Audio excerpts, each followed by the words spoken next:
Okay, it is Thursday, July 17th, 3:30 in the afternoon. My name is Steve Brown. I'm with the Cantigny First Division Oral History Project, and we are in Hudson, Ohio, talking to Mr. Gary Christner. Mr. Christner, could you spell your last name, please? Christner. Okay, and why don't you tell us a little bit about your early life, where you grew up, your family, that sort of thing. Well, I had a very happy childhood. Two wonderful parents. I grew up in Massillon, Ohio. I had two sisters and a brother. And I've been in Massillon all my life, and I'm still there. I went to, all my schooling was there. And home of the Massillon Tigers. That's it. Paul Brown and all that Massillon stuff. Tigers and Paul Brown. Chris Spielman. Okay. What was school like for you? School was okay, but I was one that wasn't much of a reader or study. So when I was in high school, I took body shop. I like cars, and I'm still involved in old cars. In fact, I got an older Corvette now, and I've had all kinds of cars, from an original 29 Model A to a Boss Mustang, 48 Fords, but I think I'm about done with them. Okay. So that's your hobby, is cars? That's my hobby, is cars. It has been for a long time. I love them. I'm sorry, go ahead. No, I said I love them. That's great. When did you graduate from high school? I graduated in 1966. When did you go into the service? Well, they tried to draft me actually before I was out of high school. I was 19 when I graduated. They sent me a notice to go for my physical before I was out of high school. And I went down to the office the next morning. There was probably a dozen other guys there too at that time. When they all went down, and they just got us out of that one because we weren't out of school yet. But it didn't take long, because 3 months after I was out of high school, I was drafted anyways. So the biggest draft there ever was, I believe, October 4th of 1966. Yeah, Mom and Dad, what was your family like? I mean, in terms of when you got drafted, what was the reaction of your family? My mom and dad was actually on vacation in Tennessee, and I called them, told them I got my notice to go in the mail, and they came right home. I shouldn't have called them so quick. But it was kind of surprising, but we kind of expected it, because the way things were going in those days. So, and I still believe, I think we should have a draft nowadays. But why is that? Well, I still think it's good for every man to serve his country, and if a woman wants to, volunteer and go in, I come from the old school. I think the guy should do it, and the woman should not necessarily stay home and raise kids, but if the woman wants to do it, that's fine. But I wouldn't want my daughters to do it, because I have 4 daughters and 8 grandkids. Okay. And I just feel the man should do that. Okay. Okay. So you get drafted in October of 66. And I went to did my basic training in Fort Benning, Georgia. Did on Sand Hill, Fort Benning, Georgia. Okay. And then after I left my basic training, they sent me to AIT, Advanced Infantry Training. And I went into communications, the Signal Corps. Okay. I learned computers and teletype then. It was just the old teletype system. And I thought, boy, I'm still 9 months, and I still haven't been going over to Vietnam, because that was the thing those days. And I thought, wow, it's getting too close. They won't send me over there now. But now, sure enough, they did. So finished my signal training and got sent to Vietnam. Let me ask you, what was the transition like for you, going from civilian life to becoming a soldier? It was somewhat difficult. It kind of a big change for me, but I adapted pretty well to it, and I enjoyed my 2 years in the military. I wouldn't trade them for anything. What was the most difficult part of the transition? Probably right as soon as I started basic training. Learning to be more of a man than a kid, so to speak. What did that entail? Well, just getting up early in the morning and doing things you didn't want to do, and marching and running and all kinds of details, and you had to learn to listen. And sometimes that's hard for young guys to do. Any young person. What happened if you didn't listen so well? Well, you would get disciplined. You'd either get a lot of KP, kitchen police, and different things like that. But I still enjoy it. Okay. You went from basic to AIT. Where did you serve your AIT? Fort Gordon, Georgia. Okay. And what did you learn there? I learned, like I said, teletype, and I got a secret clearance to do change the crypto teletypes, and learned to type, and which I didn't think I was coordinated at, but I had to do it. I learned Morse code. You ever know a gentleman named McComas at Fort Gordon? No, I can't say that I have. Okay.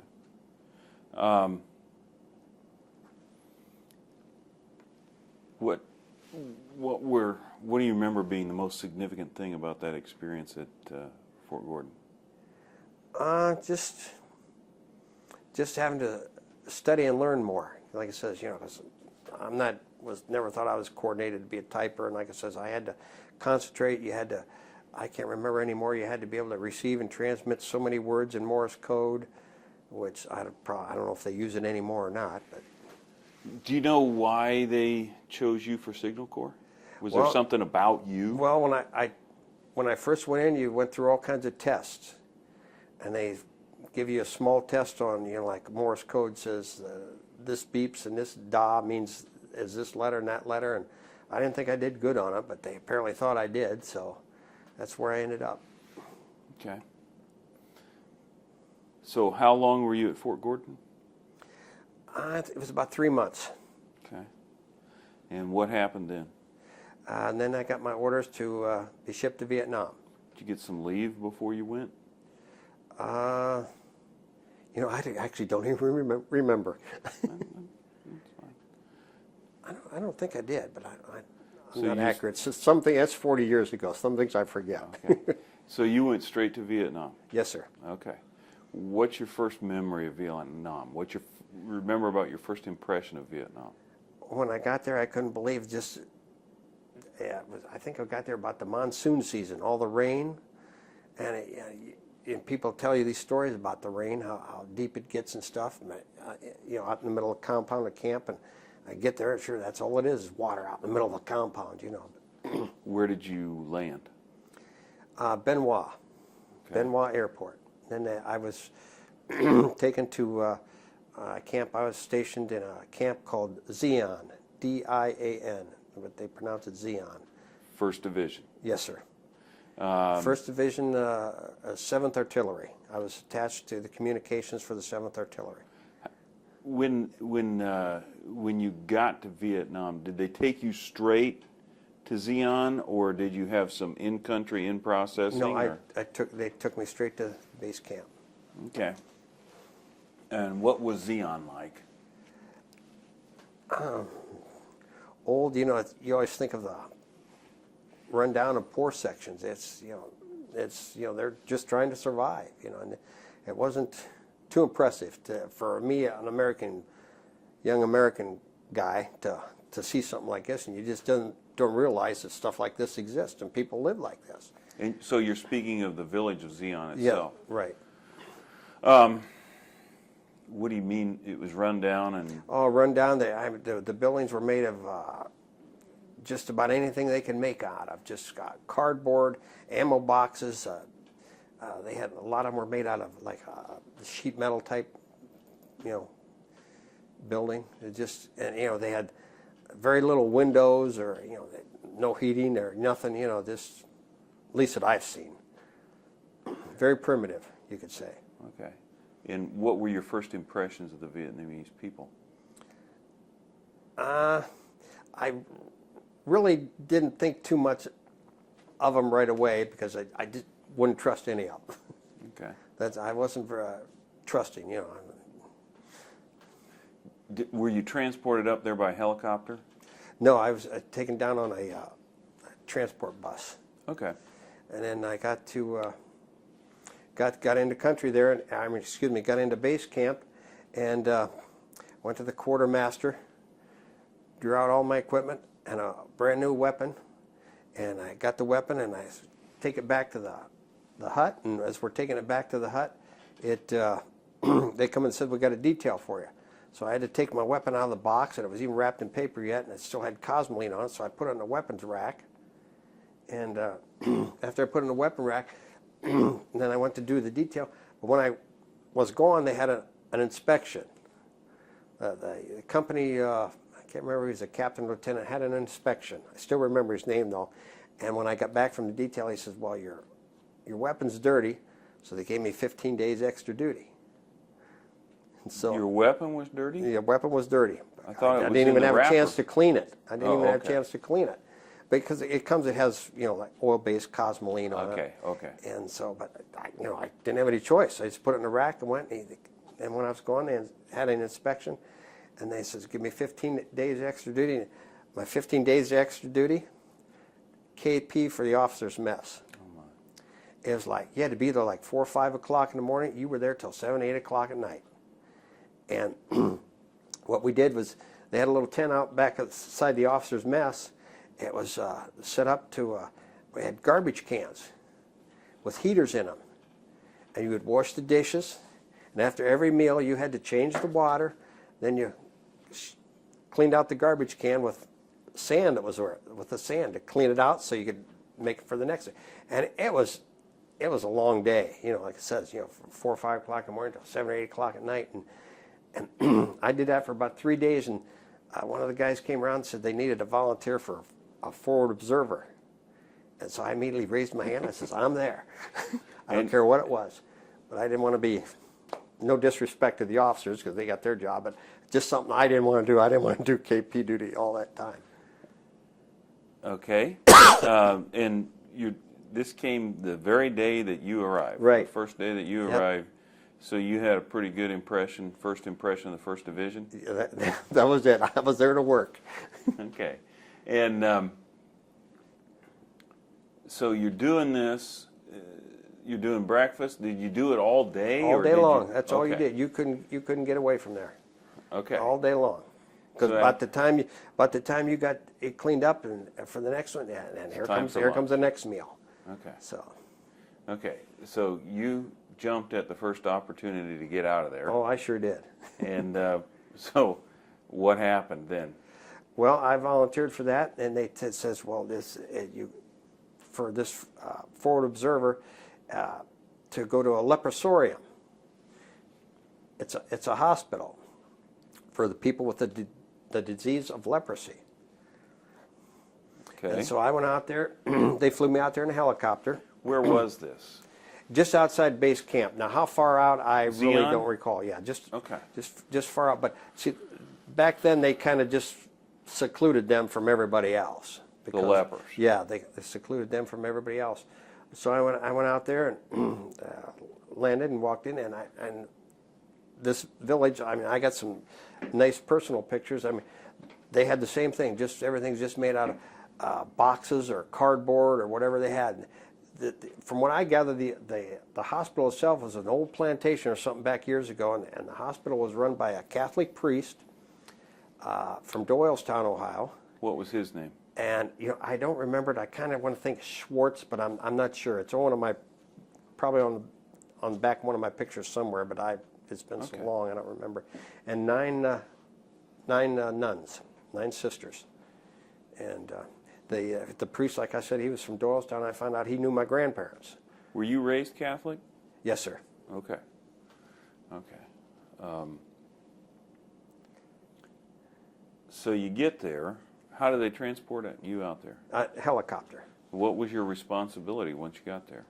Well, the responsibility for us was there was a perimeter set up with flares and claymore mines and what have you, because if the VC would like to try to overrun the hospital so they could get the drugs, and which would have been, in my opinion, still would have been pretty easy to do, because all we had for communication was a small radio to call base camp to see if there was any problems.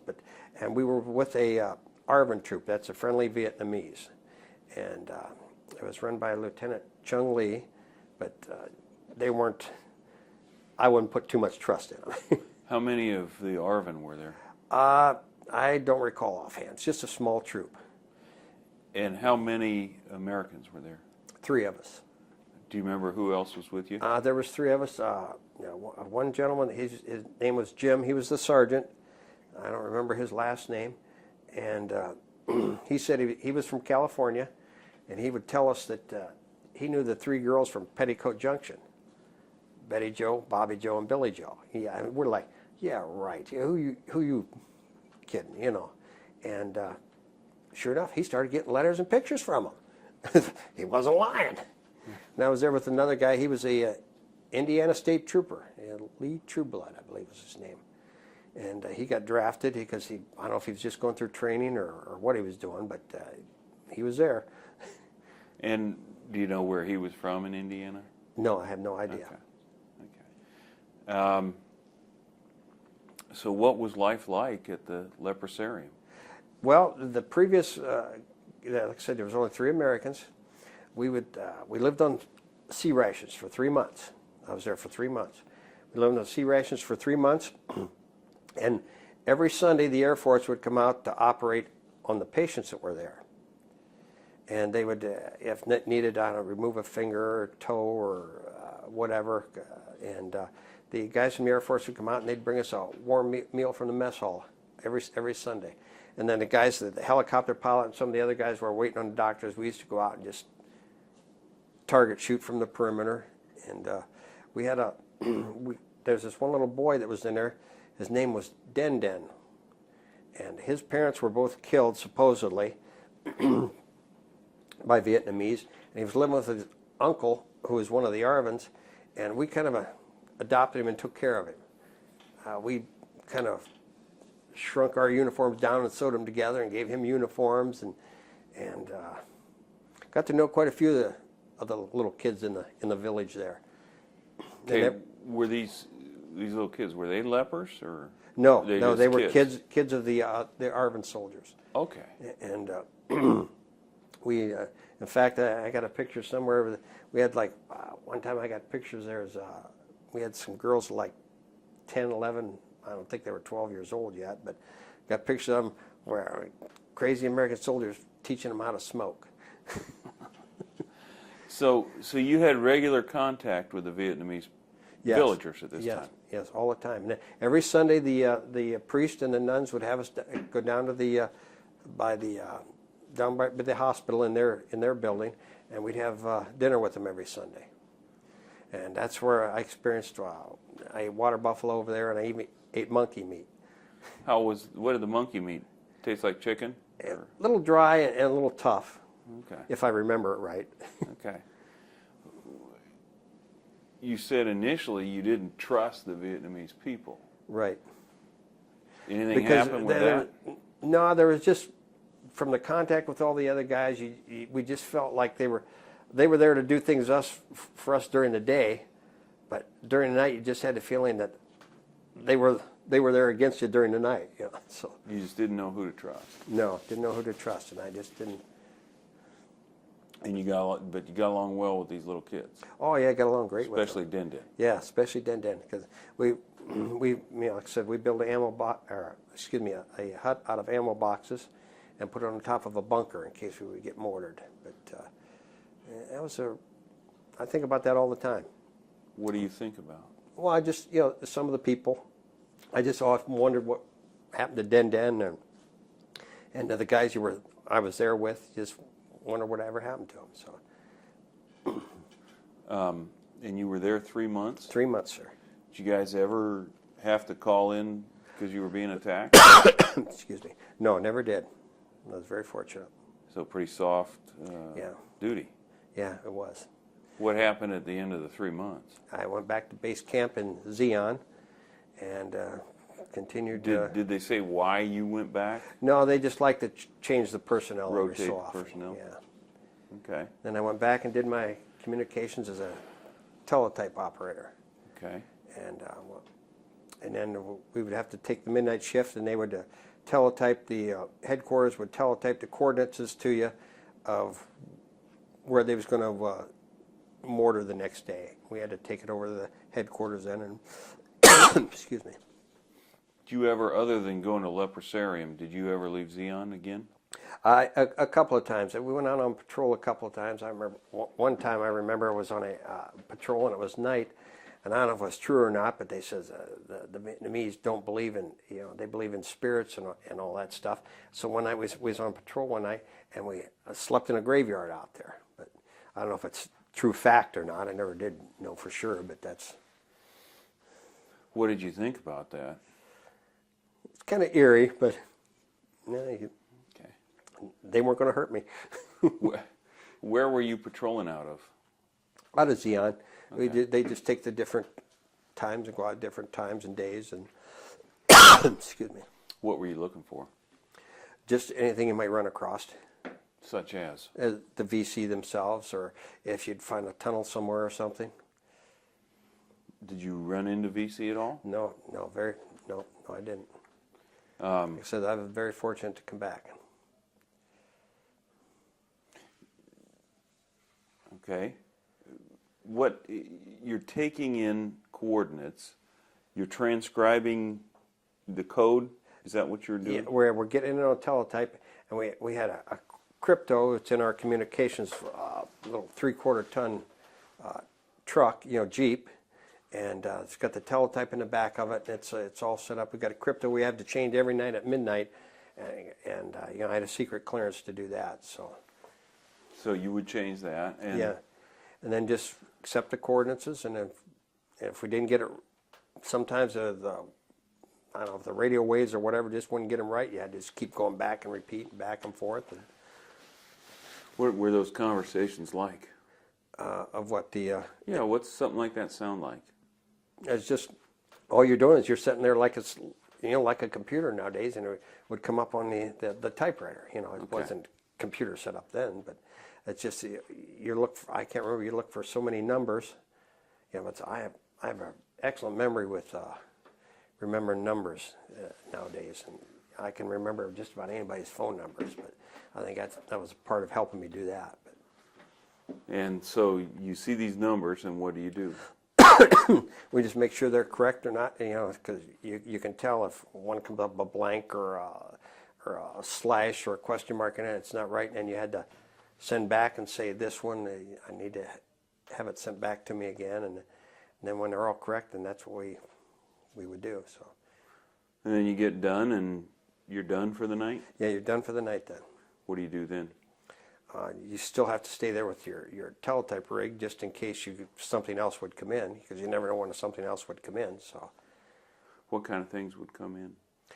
Just messages that someone would say confidential on it and stuff, and you can't. I wouldn't really even pay attention to read them because it's the less I know sometimes the better. It was kind of none of my business. Okay, so you would give something like that to an officer? Yeah, we take it right over to the, I can't remember the name of it. See what building was. Right, it was right next to our building. Okay. Excuse me. And what was your daily routine like? Well, if you had details to do, I remember one detail that we had to do that a lot of guys wanted to do it because they could take the whole day and do it. We had like an outside, outhouse. And they had, in the outhouse, they just had cut off 55-gallon drums for the guys to go to the bathroom. And you can always tell when it was malaria pill time. I cleaned everybody out. Oh. And you get that detail, you take them out of the back, you go up there during the day, and you just put the cans out back, and you just pour kerosene in it and light it up, and just sit there and wait for it to burn. Just burn it away. I tell you hauled it out there with some kind of lift or what? No, we had a steel rod. You just open the back door of the latrine and just pull it right out and just burn it right there. Oh, okay. Okay. What other sorts of details did you have? Not too many, really. That was about the extent of it. Did you pull KP again? No, I didn't have to do KP there again. Guys in the headquarters company with the communications, they kind of got exempt from that because of you never knew what was coming in or anything. So. Okay.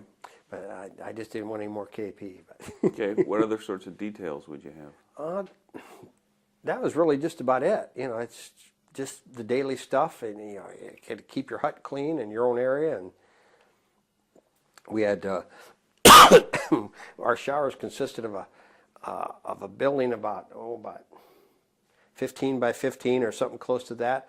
For us to take showers in, all they were was like 55-gallon drums on top, and the water truck used to come and just fill them up every day, and the water just run out of the drum, and that's how you took your shower.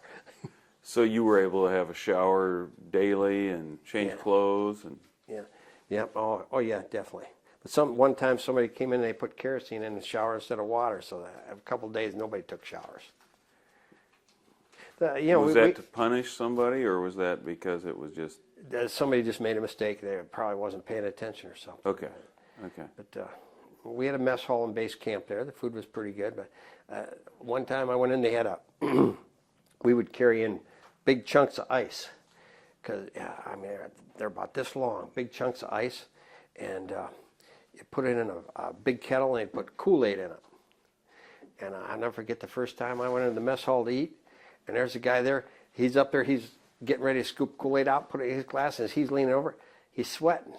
Oh. And I didn't drink any Kool-Aid. Okay. Speaking of drinking Kool-Aid, if you like, there's some water beside your chair there. Oh, no, I'm fine. Okay. I'm fine. Okay.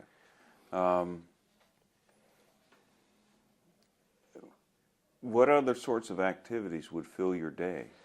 Well, we guys played horseshoes out there during the day sometimes, or got their own little ball game going on. I went to, I was in country 9 months before I went to Bangkok on R&R. Okay. And it was an interesting country. Thailand? Yep, I really enjoyed that. It was unique. What was interesting about Thailand? I couldn't believe all their gods and their Buddhas, and that was all gold leaf, and just the temples and stuff they had were kind of unique. Okay. What were your impressions of the country aside from that? The people? Didn't really get to talk too much to the people. I made friends with two guys on the airplane on the way over, and we stuck together, and we of course we got our girlfriends, so to speak, and because we went to a massage parlor, and by the time you get your massage, and they had the room probably not too far from the size of this, you just had a glass on the front, and the girls had numbers on them, and number this, and pick the number you like. Okay. And so I have several different girls within the days we were there. Everything there, like let's see, we went to a place called the Boston Bar. Everything back then was named after everything in America. You know, Boston Bar. There was the Washington Bar, and it's kind of unique. And like I said, we had their beer. Then, if I recollect, it was quart bottles. It was 18%, and I had 3 of them. And the next thing you know, I'm diving off the balcony of the hotel into the shallow end of the pool. And of course, you know, we were invincible. So you lived to tell a tale. Yeah. How old yes. were you at the time? I celebrated my 21st birthday in Bangkok. Okay. I just turned 21. Okay.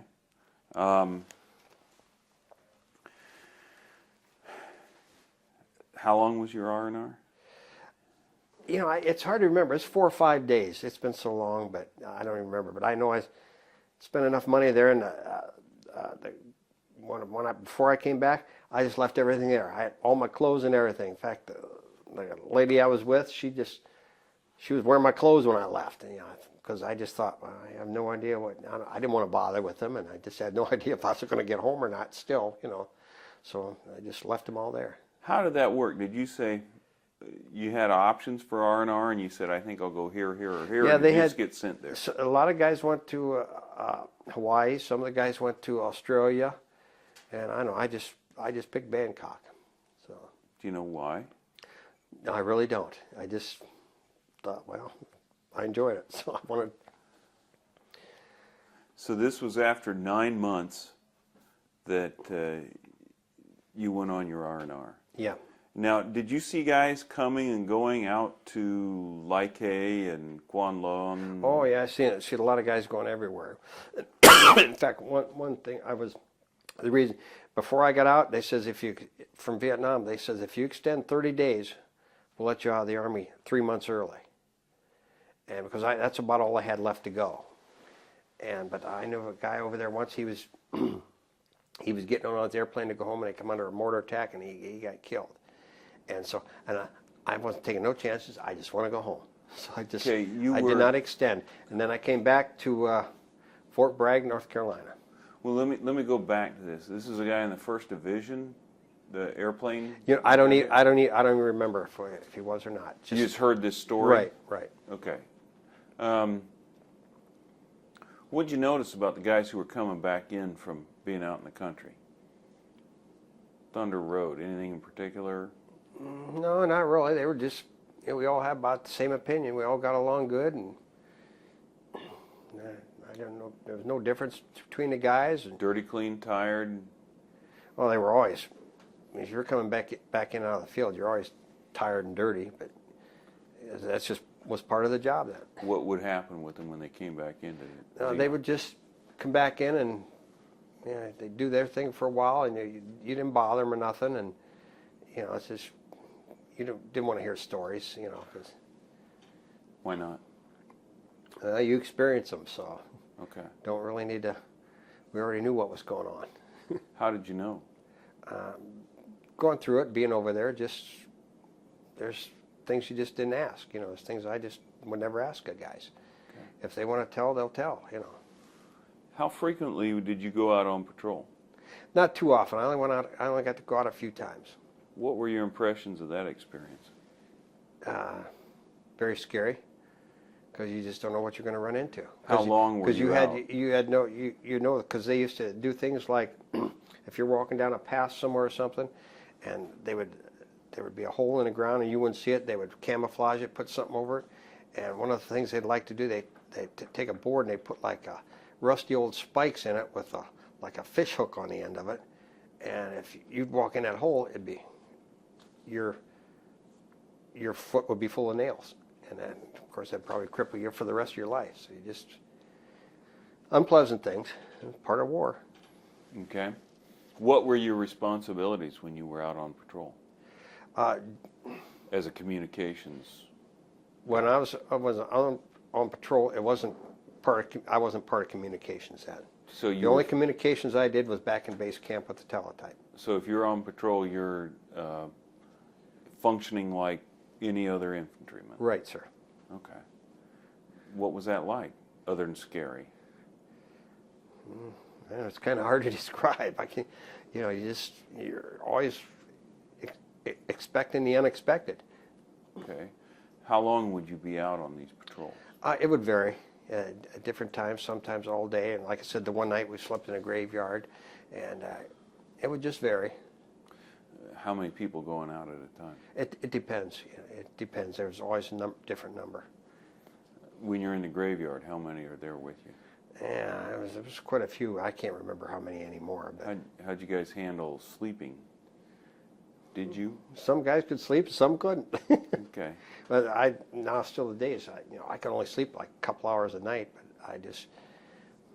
I'm not a sound sleeper. I can hear any little noise, and I still think sometimes just going through experiences like that has contributed to that. And I'm sometimes a little hyper. My wife's always on me for being hyper all the time, so and I'm always early wherever I go. I'm never late. Okay.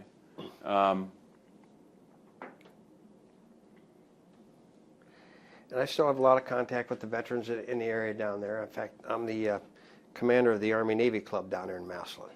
Oh, good. And we really don't get together a lot and talk about stories and stuff. We just enjoy talk about the now? Yeah, we talk about the now. We just enjoy, just fellowship with each other. We don't really tell about too many stories. This is, like I said, I didn't even see some of these pictures till, recently here when I looked a few of them. They're about 40 years old. Dug them back out? Yeah. What did you think about when you were doing that? What thoughts came through your mind? is in some ways it makes me feel sad because I know of some kids, or, well, kids at the time, and I know some guys that just didn't make it back, and it just brings memories back. Guys that I went to high school with, and they were drafted and they never made it back, and just it makes me sad sometimes. Anybody you were close with? There was a kid I graduated from high school with. Name was Bob Mingle. He went over there, and him and I were pretty good friends, and he didn't come back. He was killed over there. And Was he there I when- think about him every once in a while. He was there at a different time, though. Okay. And just Before or after you? it was before I was. Okay.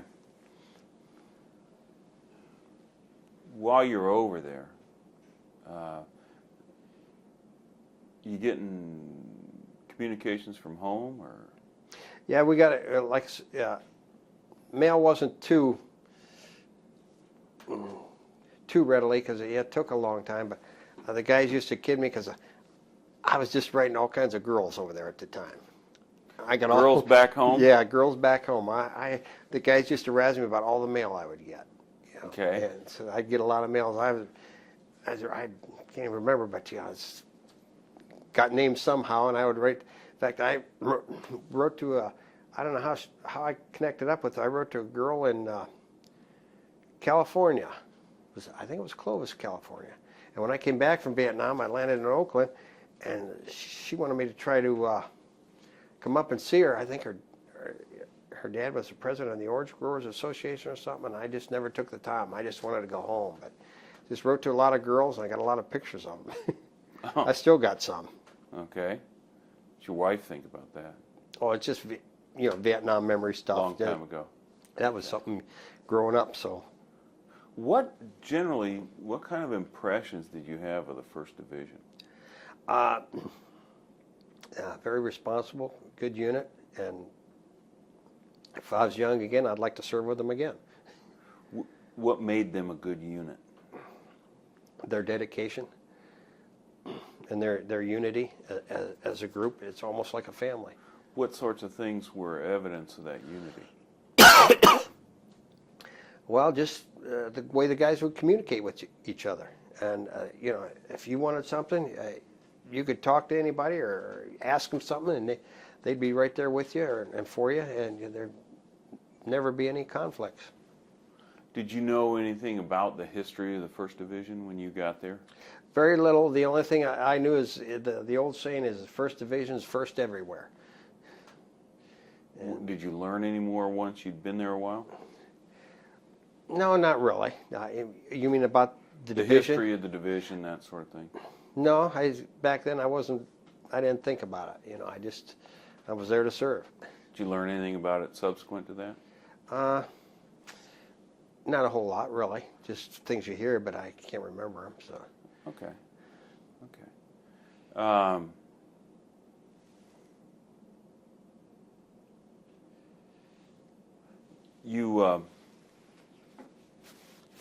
You did, how long were you in country? 1 year.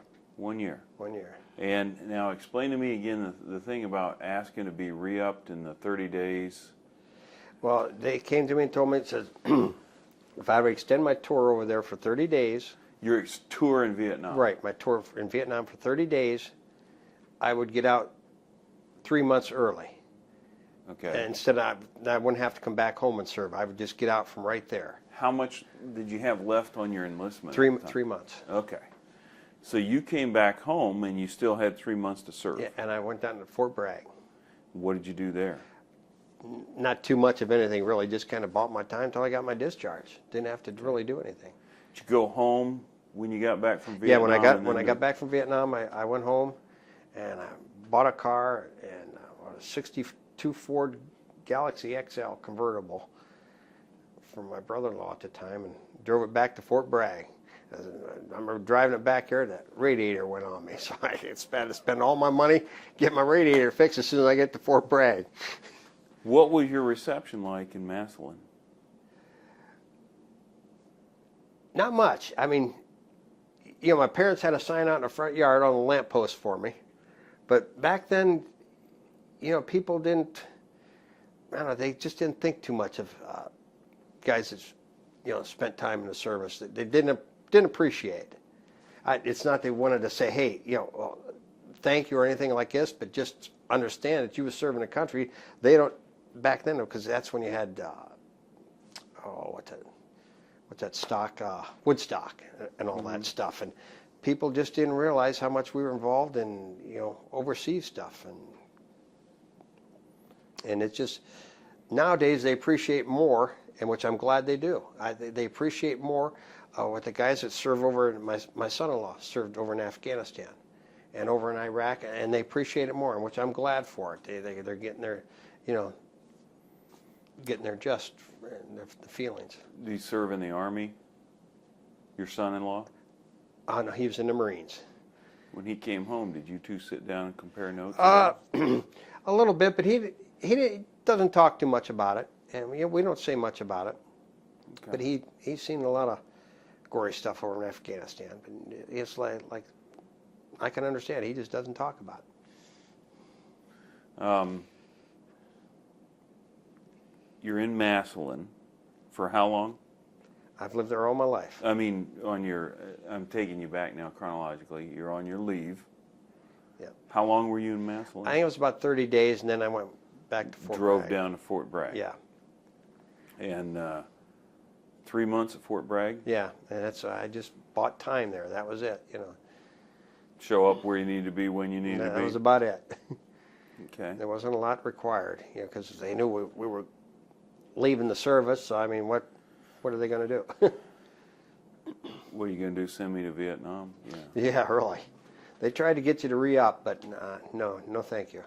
What'd you do after the war? After when I got discharged, I went home, and I thought to myself, well, I'll bet you I can draw unemployment for a while and just kind of goof around and drink with my buddies that were still around that didn't go over or wasn't drafted, and I thought, I'll have a good time for a while before I really look at a job. But I went down to the unemployment office there in Massillon. They had one down there at the time, and a woman interviewed me, and her husband was a radio technician at the State Highway Patrol. And she says, you know, they're looking for guys like you out there. And myself, I said, yeah, right, like the State Patrol trooper, they're going to hire me. You know? So why did you think that? Well, I don't know. I just thought, I always thought back then when I was a kid, you know, police officer, you know, and the state troopers are very highly respected. And I thought, well, you know, I don't know, what they're going to hire me for. So, and I just didn't think they would. So I still went out because, you know, unemployment, I had to go out there. So I went out and interviewed, and then I went home, and a couple days later, they called me to come to work for them as a radio operator. And I thought, darn. So I went to work for them for a year as a radio operator, and I wasn't tall enough back then. Back then they have height requirements. I couldn't become a regular trooper. So the sheriff office in Stark County called me to come over there. So I went over to the sheriff's office in Stark County, and I started there. What was that, 1970? Yeah, I started there in 1970, and I was a radio operator for a number of years. Then I went on the road. Then I ended up in the civil division downtown, serving divorce papers, foreclosed on houses, child custody, and I was a deputy for 28 years. And I bought my 2 years military time, and they had a 3-year buyout, and I retired at age 50. And because if I would have stayed, pension wouldn't have got any bigger. So I just said, well, it's time to go. Let me ask you a question. You mentioned your plan was sit around and drink with your buddies for a while. Yeah, I thought I'd goof off for a while because you just came back from Vietnam. So what are you going to do? These buddies that you're drinking with, have they been to Vietnam? Some of them were and some of them weren't. Like some of them, they didn't pass physical and what have you, but just your high school friends, you know. What was it like getting together with them?